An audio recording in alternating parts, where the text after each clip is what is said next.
Yun mga idol, 45 days na ng ating watermelon at saka ito yung Venus natin, ito yung seedless, yan. Sobrang daming bunga po sa ilalim mga idol, hindi lang natin makikita yung mga seedless natin na watermelon. At ngayon po mga idol, kasama po natin yung ating farm technician dito mga idol. At araw-araw po na ulan mga idol Yan, magwa 1 week na naman po ulit na umuulan at saka yan, sobrang basa po yun ng mga kanal natin. Yung iba pong pakwan natin, nalublob yung bunga sa putik. Yan, hindi naman pala nasira. At saka ngayong araw po mga idol, ayan, alamin po natin kasama yung ating farm technician mga idol kung bakit marami pa rin tayong mga bulaklak at saka maraming natuloy na bunga sa kabila ng araw-araw na pag-ulan dito sa ating watermelon farming. So, siya po kasi nakakalam talaga ng program mga idol. So, tatanong po natin mga idol. Ayan, partner, ayan, bakit po maganda yung ating watermelon ngayon, partner, compare sa ating watermelon before? Sa ano kasi ngayon, yung maganda yung watermelon natin ngayon. Unlike dati kasi ano yung pagkatanim natin that time, no? So ngayon, nasubrahan naman tayo ng Ulan. ulan. Halos araw-araw na. So talagang hindi din maganda sa pakwan kasi yung yung araw-araw na pag-ulan talaga. So kasi nga may tendency na masubrahan ng pagsipsip ng tubig yung pakwan. At may tendency na makrack talaga Yung mga bunga. yung mga bunga ng ating pakwan. At saka maliban doon, yung mga sakit din na possible na atake sa ating pakwan. So para naging naman, maayos naman yung dahon ng ating pakwan, malinis naman. So napigilan ng mga ginamit natin na fungicide. Kaya napanatili natin yung magandang itsura ng dahon ng pakwan. Ayan, so napakaganda po mga idol. Kung makita nyo po mga idol, sa mga nag-subaybay po sa amin before at saka ngayon, makita nyo naman po ang itsura ng pakwan namin before compare sa ngayon. Kasi kung before halos puro damo, ngayon is puro dahon ng pakwan partner, no? At saka halos puro daming bunga. Yung bunga marami. 45 days po ngayon mga idol ang ating pakwan. Ganito po sila kalaki. Ayan, may 2 weeks pa po tayo. 15 days bago tayo ilan ba? 2 weeks mga 20 days, no? 20 days bago mag-start tayo ng harvest nito. So, pero mauna yung sweet Venus. mauna yung sweet Venus Matagal natin. pa yung natin, mga baka abutin pa ng end of the month itong seedless natin. So, ngayon is July 14. So, abutin pa ng end of the month ito. O lalaki pa yan. Ito yung sweet Venus po mga idol. No? Tama ba? Sweet Venus yan nahalo. Yan. So, bakit partner na maganda yung bunga ng ating mga pakwan ngayon at saka marami? Siguro dahil din sa natin, yung sistema natin sa mga ginagamit natin na inputs mula sa abono, sa mga pesticides natin, at saka sa mga ginagamit natin na na foliar fertilizer din. So, ang importante kasi sa ating halaman, lalong-lalo na itong pakwan, is yung balanse talaga dapat yung nutrients na ibinibigay natin. Kagaya itong pakwan natin. So sa ganitong sitwasyon ng panahon natin ngayon, madalas yung pag-ulan. So possible na talagang papasukin talaga tayo ng iba't ibang klase ng sakit nito. At saka yung natin, yung mga maliliit na bunga ng pakwan natin, hindi yan talagang hindi yan makakapit. Talagang Ito. yan. Ito? Yan. Malalaglag to? Kung hindi tama yung pagpapakain natin ng abono sa pakwan. Ayan. So ngayon po kasi ang foliar po natin is every 3 days ang application, yung Primo Plant Booster, tama po? Every 3 days yung application natin ng foliar. So baka magtanong yung iba, bakit nag-aabono naman tayo sa puno? Bakit nagpo-foliar fertilizer pa tayo? Ano yung advantage at saka disadvantage nun? So explain natin. So yung ating kasi mga idol, yung pagpapakain kasi sa tanim ay may dalawang pamamaraan, lalo sa pakwan. So nagpapakain tayo ng abono direct sa puno at nagpapakain din tayo direct sa dahon. So ano bang kaibahan doon sa dalawa?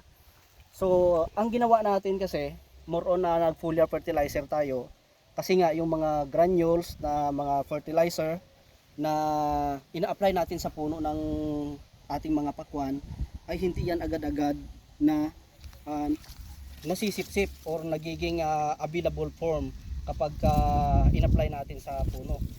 So unlike na kung may foliar fertilizer tayo, 24 hours lang ay masisipsip na yon ng dahon, ng stomata ng dahon ng pakwan.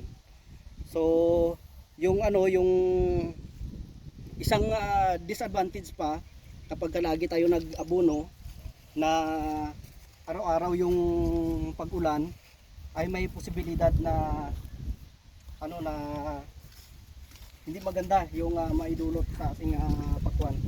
Hindi kasi talaga advisable na lagi tayong mag-abono kapag panahon ng tag-ulan. Ayun. So, dito tayo partner. Hindi advisable na mag-abono kapag panahon ng tag-ulan po mga idol. And maganda ba partner kung itong ganda pala ng mga bunga natin, oh, lalaki oh. Maganda po kung foliar na lang parate. Yun talaga yung yung magandang gamitin, yung foliar fertilizer, kasi yung mga ina-apply naman natin sa lupa na mga abono, nasa foliar naman lahat yan. Yung mga macro, micronutrients, growth hormones, yun yung pinaka-importante doon yung growth hormones na kinukuha natin sa foliar para tuloy-tuloy yung paglabas ng mga ng mga bulaklak ng pakwan. So isa po ang growth hormones na magpapaganda doon sa pagpapalabas ng bulaklak, sa fruit setting. So isa po ang growth hormones na doon nga natin kinukuha sa primo na foliar, yung pinaka maintenance natin. Ayan. So ngayon po mga idol, kasi nag-aabono din po kasi tayo ng urea para pampalaki ng mga bunga, mag-expand siya. At the same time, sinabayan po natin din ng foliar na may growth hormones. So magandang combination po 'yon. Oo, tapos yung yung pag-apply natin ng urea, ito yung pinaka mahalaga talaga. Yung pag-apply ng urea, so nakakatulong talaga siyang mapa-expand. Pero meron din siyang disadvantage or may mga negative side.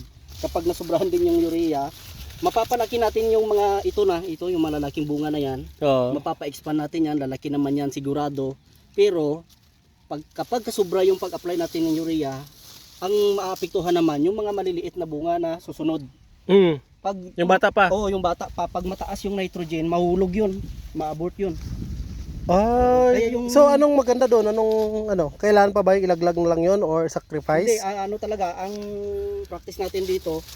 So lang natin. Yung pag-apply natin ng urea ay 3 beses lang hanggang mag-harvest na tayo niyan. So nakapangalawang application na tayo ng urea, and then last na mamayang hapon, mag-abono tayo dito mamayang hapon. Ng yung urea din. May urea pa. Yung foliar po natin, kasi nag-start po tayo 1 week after nating tinanim ito. And then kailan po yung foliar fertilizer na ina-apply natin, tawag yan, i-discontinue? Ang walang problema kahit na continuous yung foliar fertilizer natin, kasi kontrolado natin yung mga pinapakain natin sa ugat. Wala, kung mapansin natin sa dahon, yellowish green lang, hindi masyadong mataba, kasi nga pantay balance lang yung pagpapakain natin. So ang isa pang mahalaga doon ay nakakatipid tayo doon sa abono. Yun lang. Malaki yung natipid natin talaga sa abono. Tapos ganito pa yung itsura ng Nakaiubos ba tayo ng 2 sako? Sa lahat-lahat, entire Parang pa lang. Hindi pa no? Naka sobrang 2 sako na ata tayo, pero hindi pa naubos. 2 sako hindi pa naubos. Hindi pa tayo nakaubos ng 3. Parang yun lang parang Unique 16 urea, ilan lang yung nagamit natin ditong abono, no? Kasi hindi naman tayo nakabili pa ng Wala pa. Wala pa tayong nabili. Wala pa. So halos 3/4 hectare po ito siya mga idol. So yun po ang aming abono. Hindi pa po nakaubos kami ng mga 2 sako. May mga natira pa Kasi kung bibili tayo ng Unique 16, yun hindi pa yun naubos. Yung urea hindi pa naubos kasi marami pa. Yan ito, mga idol, Ayan, Ito yung sinasabi po namin na hindi kasi makita kung ganyan lang Pero kung halungkatin mo sa ilalim, yan marami pong mga bunga yan siya mga idol. Ito po, marami. Yun Yan. Yan ang bunga. Yun nga lang, hindi siya pwedeng tanggalan ng dahon kasi masa-sunburn naman po ito siya kung may init. Yan, pero sobrang daming bunga. Ito po ay Venus. Ito yung maunang harvestin natin. Ito yung maunang harvestin daw po mga 18 idol. or 20 siguro, pwede na natin ma-harvest. So, 1 week from now, pwede na tayo makapag-harvest sa Venus. Yan. Ito na ano na siya, nabaon na sa lupa. Pwede pala to. You know, nabaon, naipit na sa lupa. Hindi kailangan talaga ano natin yan, iangat natin baka maano ng Insekto, no? yung uod talaga, tapos mag-crack na yan. Unti-unting lumalaki, tapos lalaki din yung crack niya. Hoy, halimbawa ito. Wait lang, titingnan natin. Oh? Ay. Naano din siya sa lupa, partner, no? Nabaon. So, okay lang. Malambot kasi yung lupa natin. Putik po kasi. Maputik kasi yung Maputik po mga idol. buti nga hindi kumalat yung bacterial wilt. Oo, no, halos wala, no? Wala, halos na ano naman, nahinto naman yung pagkalat. Yan. Dito kaya sa kabila, tingnan natin dito sa kabila, partner. Yan, dito is Sweet Venus po dito banda mga idol. Yun po yung seedless yung unang video natin kanina. Hindi ko lang makita, oh. Ganyan na siya kalaki. So I think good size po yun kasi ang Sweet Venus po is 2 up po ang classification. Yan, dito sa atin, baka umabot pa yun ng 4 na kilo, no? 2 up and 2 down lang yung 2 classification. up and 2 down kasi tingnan mo. Buhatin mo partner, mga ilang kilo yan. Yan, no? Malaki na, no? Nasa ano na? Tatlo? 4 kilos. 4 kilos na. 4 kilos. Ayan, ang pinakamalaking Sweet Venus. Yan, no? Wow. Sobrang So, laki. pabilog itong ano natin kasi Sweet Venus ito. Oo. Unlike dati sa tinanim natin na Oblong. Oblong yun, yung ano yun, Red Tiger yun. Ah, Red Tiger? So, magkaiba kasi sila ng variety. Kaya Yan. pabilog yung Sweet Venus natin. Ito yung dala ni partner Ken mula sa Taiwan. Ito naman po mga idol. Oh. Yan, malaki po to siya mga idol. Jumbo. Jumbo hotdog talaga to. Ayan. Yan, malaki po mga idol. So, usapang pagpapadami ng bunga, first, ano bang kaibahan partner kung may foliar tayong na-apply kasi sa wala? Malaki talaga yung kaibahan, lalong-lalo na yung ano yung mataas na micronutrients. So hindi natin talaga hindi natin makukuha yun kung aasa lang tayo doon sa mga granules na fertilizer na ina-apply natin. O doon sa foliar fertilizer kasi more on micronutrients, micro growth hormones. Yun yung kagandahan, tapos sa balanse yung binibigay na nutrients sa ating mga pananim. Oh. Grabe. Imagine mo po mga idol, ito sa sample ko lang, oh. Yan, kahit sa dahon ba naman, oh. Ito may ano pa, oh, ganyan siya kalaki yung dahon, oh. Yan. Sobrang laki po ng mga dahon. Yan, oh, may mga bunga po sa ilalim. Wow. Ayos. Yan, so ang application po namin dito sa foliar mga idol, sa mga nagtatanong po, kasi kung bago pa po kayo sa aming channel, ang application po namin ng Primo Plant Booster na foliar dito, first 1 week po, every week lang po tayo nag-a-apply. Nung nag-flowering stage niya, doon na tayo nag-every 3 days, So, tama ba? every 3 days na. Every 3 days. Para tuloy-tuloy yung labas ng bulaklak. Yan, ang challenge lang po dito mga idol sa aming farm kasi may mga existing flowing po, kagaya nito. Yan, oh. Yan, kapag ginanyan mo, nayugyog lahat. Yan, kasi may flowing mismo dito na area na to. Yan, ay ito, parang may namatay partner, oh. Ito yung hindi gusto ng pakwan. Yung Sobrang init, no? Ay, sobrang tubig. Yung sobrang, symptoms niya ng bacterial wilt. Ito. So, paano malalaman dito? Yan yung namatay hanggang dulo talaga, hanggang talbos. So, pwede ko na itong bunutin. O pwede na, pero wag So, mo lang baka may ito ata yung ano niya, bunga niya. Sayang, may bunga pa naman. No? Pwede ba natin tanggalin to? Wala naman yan, hindi na lalaki yan kasi patay na yung Pero kukunin natin, dadalhin natin, pwede? O lang natin yan. Dali natin. Pwede, no? Yan, malaman natin, baka hinog na to. Oy, grabe kalaki. Hawakan mo, partner. Hilaw pa to. Hilaw pa? Kalaki, no? Sayang, malaki na sana. Sayang. Pero at So, least na bacterial wilt siya. Ito. Saan galing? At least na Ano parang to? ito lang din yung tinamaan. Isang piraso, no? Hindi naman may wasak Bacterial pa rin yan, may lalabas. Yan, malaki pa naman. Ito, pinakamalaki, oh. Oh? Wow. Siguro mga 8 kilos na to mga idol ba? Sobrang laki. Galing Taiwan. Na hindi pwedeng magtanim ng variety na Sweet 16 Kasi, kapag laging maulan. Ganyan yung mangyayari. kahit malaki na siya? Oo, pag nag-umpisa, doon talaga yung lalabas, yung nagdadala na ng bunga, nasa 3 to 4 kilos yung bunga, talagang maubos yan ng bacterial wilt. Grabe, no? So, yun ang isa sa mga dahilan kung bakit ma-failure, no? So, kung doon sa mga ano doon sa mga magtatanim ng Sweet 16, mas maganda itanim kapag panahon ng tag-init. Yan. Ganun po siya mga idol. Sweet 16 po, bawal po sa panahon ng tagulan kagaya ngayon. O ito, pwede to sa tagulan. Ay, I don't think so. Kasi yan ang nag-iisang namatay sa bacterial wilt. Yan po is unidentified variety. Galing po ng Taiwan. Kasi insik-insik yung ano, yung Ito, Sweet BB ata tawag Sweet nila BB. nito. Sweet BB. Sweet BB daw po yan siya mga idol. Galing Taiwan po yan siya. So, siya ang nag-iisang namatay. Yung Sweet 16 na ano, yung Sweet Venus natin hindi namatay. Pero ang lalaki, yung Sweet Venus po natin mga idol, parang ano po siya oh, parang seedless po siya kalaki. Maganda talaga yung ano, maganda yung pag ano ng ano natin Venus. Oo. Yung dahon niya po mga idol, oh, tingnan niyo po, oh, mas malaki pa sa dahon ng talong. Oh, sobrang laki. Yung paa ko, compare niyo lang po yung paa ko. Sobrang laki. Yung dahon na ng ating ano dati, parang ganito lang oh. O parang No? ganyan lang yung Parang ganyan lang. yung Times 3 ang ano natin, size. yung sa palumbi natin. Oh, Dayo. maliit lang. Tapos hindi nagkasalubong. Oh, parang 1 metro lang yung haba niya, Haba. nagbunga na siya, tapos nag-stop na no? Wala na. Wala na. Dito sa atin. Yan oh, punong-puno po ng dahon. Kung makita nyo po mga idol, hindi siya ma-appreciate yung mga bunga. Pero, yan oh, medyo makita pa kung ganyan siya. Pero yung dyan banda sa pinakagitna, dito tayo partner. Yung makapal na yung dahon. Oh, makapal ang dahon kagaya yan oh. Oh, tingnan nyo, may bunga, wala.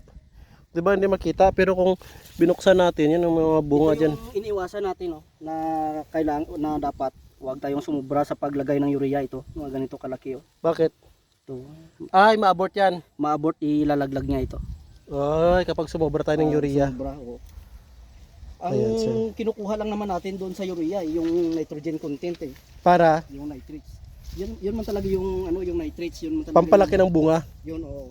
Isa lang siya doon sa nagpapa-expand ng bunga. Oo. Doon sa mga combination natin na abono, kasi meron tayong hindi tayo nawawala ng ano ng unique 16 at saka yung calcium nitrate, yung Tropicot. Oo. Yung mga abono na yun, may mga nitrogen content naman yun. Oh, pero bakit tayo nag-ano ng urea? May nitrogen Pampadagdag content. lang yun, pampadagdag lang natin. Kaya nga 3 beses lang natin patikimin lang natin ng 3 beses ng urea. Tapos stop na tayo para maproteksyonan natin yung mga maliliit na bunga na lumalabas. Sayang naman yan kapag malaglag lang. Pero ito partner, kung i-pollinate natin, magkakaroon pa tayo ng another bunga. Kakapit din yan. Pero bakit din natin ginagawa? Pagka tapos na magtanggal ng Urea. hindi, pagkatapos na mag-harvest. Pero bahal mo kung ngayon, bakit kung magpo-pollinate tayo, ano mangyayari? Wala namang problema kung magpapupulinit tayo, lalo malalaki naman yung sa Oo. unang bunga. Ano kasi yan, ang diyan ang kaibahan kasi diyan kasi kung palagi padamihin natin yung Bunga. kapit ng bunga. Kasi marami na yung supplyan ng abono. So hindi natin maabot yung potential ng size ng bunga na gusto natin. Oo. Kasi marami na yung susupplyan ng abono eh. Ah, so ganoon. So dapat, halimbawa kung 2 or 3 pieces lang sa isang punuan yung bunga, doon lang muna tayo. Doon na muna tayo. Para Pag na-harvest na kasi wala ng bunga, pwede na ulit. pwede na ulit. Ayan, Ano yung gagawin natin dito? nabagsak na naman po yung ulan mga idol. Yan, Naulan na naman. So 1 week na pong umuulan ngayon mga idol sa ating area. Dito tayo. Yan, ito ang daming bunga oh. Yung 3 oh. Yan. Uy, yan oh, nabaon. Ay, inaano siya ng ng bulati, pero hindi naman siya nakakasira, di ba? Nadana ng bulati yung Kasi lupa lang. makapal yung makapal naman yung balat ng seedless kasi. Oh, seedless to? Oh, seedless. Hindi to Sweet Venus? Sweet Venus pala. Sweet Venus. Makapal naman yung hindi naman Ito? yan malambot. Bilog yung Sweet Venus na isa. Yan oh. Yan talaga yung tsura ng Sweet Venus. Iba yung Red Tiger. Ito bilog talaga ang Sweet Bilog Venus. talaga yan siya. Yan, ito yung matamis. Ito yung sinasabi mo sigurong nalaglag partner oh. Na-abort. No? Yan. Yan, na-abort siya no? Ang ano pa diyan kung hindi na pollinate yan. Na-abort siya. Yung pollination, yung hindi masyado na pollinate or sobrang ano, yung Sobrang urea. urea. Yan. So ang problem natin dito mga idol, kapag tuloy-tuloy yung ulan, hindi naman siya makrack, partner. Yung ano? May tendency talaga mag-crack kapag masubrahan. Oo. Sigurado talaga yan, mag-crack yan. Pag Oh, pero sobra ng ulan, halimbawa. okay lang yung ano, okay lang. Kaya nga pinagbabawal natin mag-abono kapag panahon ng tag-ulan.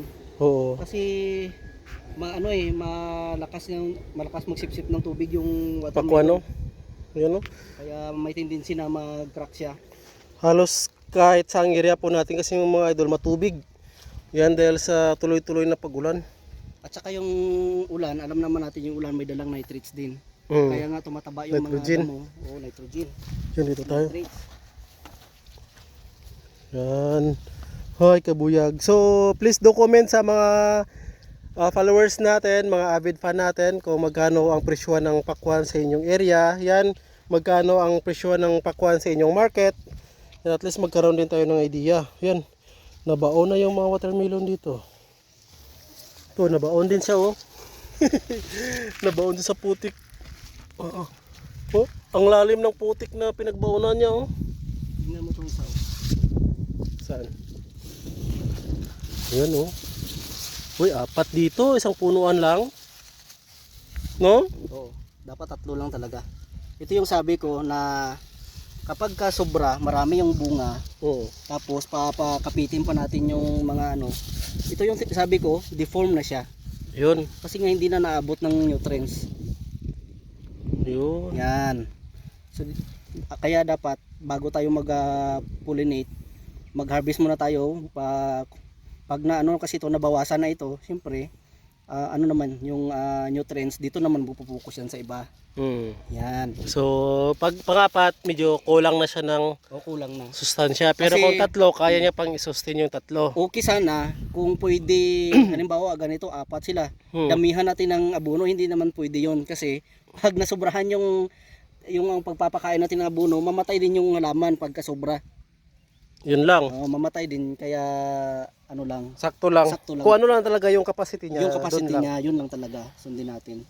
Ayun. Yun din yung malaking advantage ng foliar fertilizer kasi kahit nagko-control tayo ng abono diyan sa puno, nag-spray tayo ng foliar fertilizer kasi Balance pa rin. kasi nasa 3% lang naman yung nasa 3% lang naman yung NPK niya. piki ng foliar. Kaya niya nang i-sustain yung magandang dahon, tapos yung ibang mga yung mga maliliit na bunga na kakapit na hindi malalaglag. Yan, marami pong ano. Ayan, so ito. Yan, nabaon. Ito, partner. Okay ba to? Hindi ba to masisira? Saan? Ito, nabaon din siya, oh. No? Ay, hindi man masira basta wala ng tubig. Yan. Kasi basang-basa sa ilalim niya. No? Kung ang sana nito, mas maganda talaga sana Patong siya. kung meron tayong pagkukunan ng dayami, kaso lang parang Wala na, malayo. anong tunong palay kasi. Wala na, no? Ano ng dayami. Ito, tingnan mo, magandang kapit oh. Yan, Yan, maliit pa. ito pa. Ito yung pinoproteksyonan natin eh. Oo. Kaya hanggang mamaya lang yung pag-apply natin ng urea, tama na yun sa 3 beses. Oo. Kasi pag-apply natin ng urea, halimbawa ngayong araw tayo nag-apply ng urea, hindi pa naman yan mag-epic. Oo. Matagal pa yan, nasa 5 to 7 days pa yan bago unti-unti na masisipsip. Mag-effect. Ito siya, ma-abort na to, no? Saan? Ito, sira na to. Wala na yan, pwede na natin ilaglag yan. Pwede na siya, i-abort. Ito yung kasabay ng pag-apply natin ng urea, ma-abort siya, no? Ma-abort. Tsaka yung iba, meron naman ito na tinamaan ng fruit flies. Ito, tinamaan ng fruit flies ito. Kahit bata pa, pwede pala. Yung ma-inject na, tapos magdi-deform na yan kasi yung tama ng fruit fly, mabubulok man yun. Kaya habang lumalaki siya, tabingi yung hindi siya bilog, tapos may May damage siya. may damage na. Ayun, hindi din siya magsusurvive, no? Hindi niya magsusurvive. Ilaglag na natin kung may makita tayo ganito kasi sayang pa naman makakain man ng abono ito. Oo, at saka the same time, ma-abort din, no? Hmm. So, usapang pakwan po yun siya mga idol ha, kung paano pagpapadami ng bunga. Usually po mga idol, ang pagpapadami ng bunga, kung mali po kayo, Sayang ito. kung nag-apply po kayo ng foliar fertilizer, papadami nyo yung bulaklak. Kung nag-apply rin kayo ng sobrang-sobrang abono, maabot din siya. Yung abono maganda sa tanim. Mm. Pag sumubra naman, siya din yung papatay sa tanim natin. Yes, at the same time mag-abort ng mga bungang Maabot maliliit talaga. kagaya nito, no? Oo. Kaya importante yung balanse. Kaya yun yung kung magtatanong kayo bakit hindi kami nawawalan. Kasi yung ibang mga nagtatanong partner ng ano, Mm. yung mga nagtatanim pala. So magilunggo na naman tayo nito. Ah. Yung mga nagtatanim ng pakwan, Mm.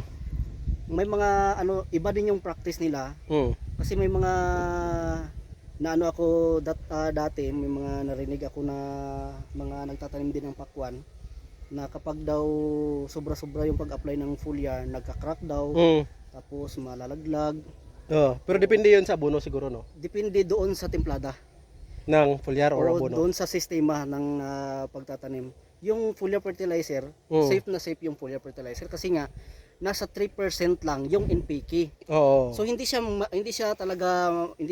malaking amount para mailaglag yung mga bunga, mag-crack yung mga bunga. Mm. Doon yung nagka-problema sa sobrang paglagay ng granular fertilizer sa ilalim. Kasi alam naman natin yung puno, yung ugat, yan talaga yung malakas magsipsip ng nutrients at saka tubig. Mm. Yung dahon support na lang. Oo, support na lang yon. Yung ginawa natin, more on foliar fertilizer tayo. Tapos controlled yung abono pero balanse. Kaya nga may hinalo tayong hindi tayo nawawalan ng Unic 16, calcium nitrate. So gumamit pa tayo ng hydran. Na lahat ng mga abono na yan may mga NPK yan. Ibig sabihin may mga nitrogen na yan, may phosphorus para sa pagpapadami ng ugat, potassium, pampapatamis, pampapabulaklak na din. Yan. So, kaya po balance. Kapag Oo. hindi po balance mga idol, doon na po mag-crack. Doon na. Kapag masobra ng nitrogen, doon po malalaglag. Malaglag na. Kaya yung iba magko-comment po or makaka-relate po dito na yung mga watermelon nila, nalalaglag yung mga bunga, hindi na po pollinate. Ngayon, napatunayan natin sa atin. Every 3 days, yung application natin ng foliar, wala naman tayong na-experience na nalaglag. Wala din tayong na-experience na nag-crack. Gumanda pa nga yung dahon. Yun. Yun, gumanda pa nga. So, gumanda yung mga bunga niya. Sa Sobrang sistema lang bilog. kasi yun kasi lahat naman ng mga nagtatanim ng pakwan tayo, iba din yung sistema natin. Mm. Yung yung templada natin sa abono, iba din yung sa iba kasi kanya-kanyang kanya-kanyang Diskarte.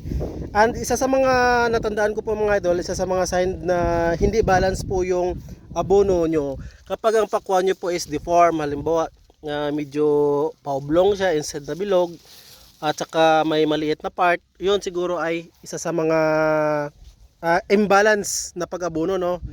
Pwedeng malaki yung nitrogen content, maliit yung phosphorus, hindi balance sa potassium. Saka, I don't know. Malaking advantage din partner. Kaya hindi tayo masyado natake ng fungus or ng mga sakit. Oo. Kasi wala na hindi kasi kapag ganito yung itsura ng dahon, ibig sabihin ito makapal, ito makunat. Hindi basta-bastang pasukin. Makapal yung Ito. pigment yan, may mga chlorophyll yan, makapal yan. Yan, makapal yan. Tapos, yung defense mechanism ng pakwan ito, yung mga trichomes ayan. Yan. Dito. Tingnan nyo yan, matatalim yan. Yan, lumalabas yan kapag ang halaman natin healthy. So, isa din ito sa pangdepensa nila sa mga insekto at sakit. Itong trichomes. Kapag natusok yung mga insekto nito kasi, itong trichomes na to, Makati kasi ito may tinatawag tayo na yung kati na yun, yung tinatawag natin na phytotoxicity or phytotoxin. Na kapag natusok yung mga insekto nito ay magkakaroon ng allergens or yung makati. So hindi sila makapag-penetrate. Kaya aalis sila at saka isa pa doon, walang pheromones na ilalabas kasi nga hindi siya mataba masyado. Pero healthy siya. Healthy siya, wala siyang pheromones na nilalabas. Kasi nga siya, balanse lang yung kulay ng dahon. Yung pheromones kasi lumalabas yun kapag sobra yung abono. Kaya nga yung sa maniwala po ang farmers natin at sa hindi, yung practice ng mga farmer halimbawa sa palay, kapag pagkatapos na nag-abono yung mga farmers, 'di ba yung ginagawa nila after 1 week mag-i-spray na. Kasi nga tataba na yung palay Pag tumaba na yung palay, siyempre may amoy yun na ilalabas na mabango na ina-attract ng mga insekto, kaya sprayhan nila. Yun yung rason bakit sila nag-i-spray. Kasi sobra sa abono. Sobra sa abono. Kasi alam nila Yun. na atake yung peste at sakit kasi nga matataba yung ano nila kasi nagtapon sila ng abono. Abono. Ganon din dito sa atin. So ang logic doon, dapat hindi masyadong sobra sa abono, even mag-aabono ka, sakto lang. Yung o nga yung may ano nga may kasabihan nga partner na hindi ibig sabihin na mataba tayo, healthy tayo. Patingin diba? nga, patingin nga. Ako hindi ako healthy Mataba lang ako, hindi ako healthy. Kasi nga ano rin tayo. So, aminin natin may ano rin tayo, may pagka tawag nito, may pagka ano din tayo sa pagkain, hindi na balanse yung Matakaw. hindi balance yung intake.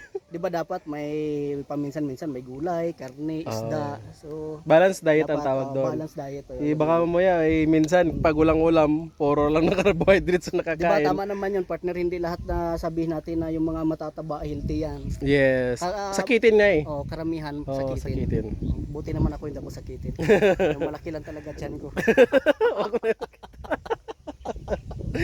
Ayan, so maraming salamat po mga ito. Sana po marami po kayo natutunan sa episode na to. So please do comment down sa mga nag-watermelon farming kung ano na hindi nyo naintindihan sa system nyo ng pagtatanim, or halimbawa baguhan pa po kayo sa watermelon. Ano yung mga sakit na encounter nyo? Please do comment at sasagutin po natin yan sa ating next episode about watermelon farming. Saka sa kanila na yon, partner, no, kung ano, kasi hindi naman natin kasi nga may mga mga traditional practice na yung mga farmer natin. So dito pinapakita lang naman natin. So lalo na doon sa mga baguhan pa. Yes. Kasi dito wala tayong tinatago dito na sikreto. Lahat ng mga sinasabi natin dito ay ginagawa talaga natin. Yun. At saka maganda naman yung resulta, kaya sinishare natin at saka nasa inyo na rin po yun kung susundin nyo. At yung saka aming practice. yun nga po mga idol, so ito yung difference ng aming application. So nakita nyo naman na failure po kami sa harvest nung nakaraan. Hindi siya ganoon kadami ang harvest, although mataas ang presyo. Dahil po yun sa mga lapses din, pagkakamali, land preparation, the same time fertilizer application, and number 3, damo. Yan. Grabe yung damo. The same time yung panahon is hindi talaga angkop sa time na yun ang pagtanim ng watermelon. Sa ngayon po is medyo maulan na naman ang challenge, tapos Sumubra mabilis ang damo din.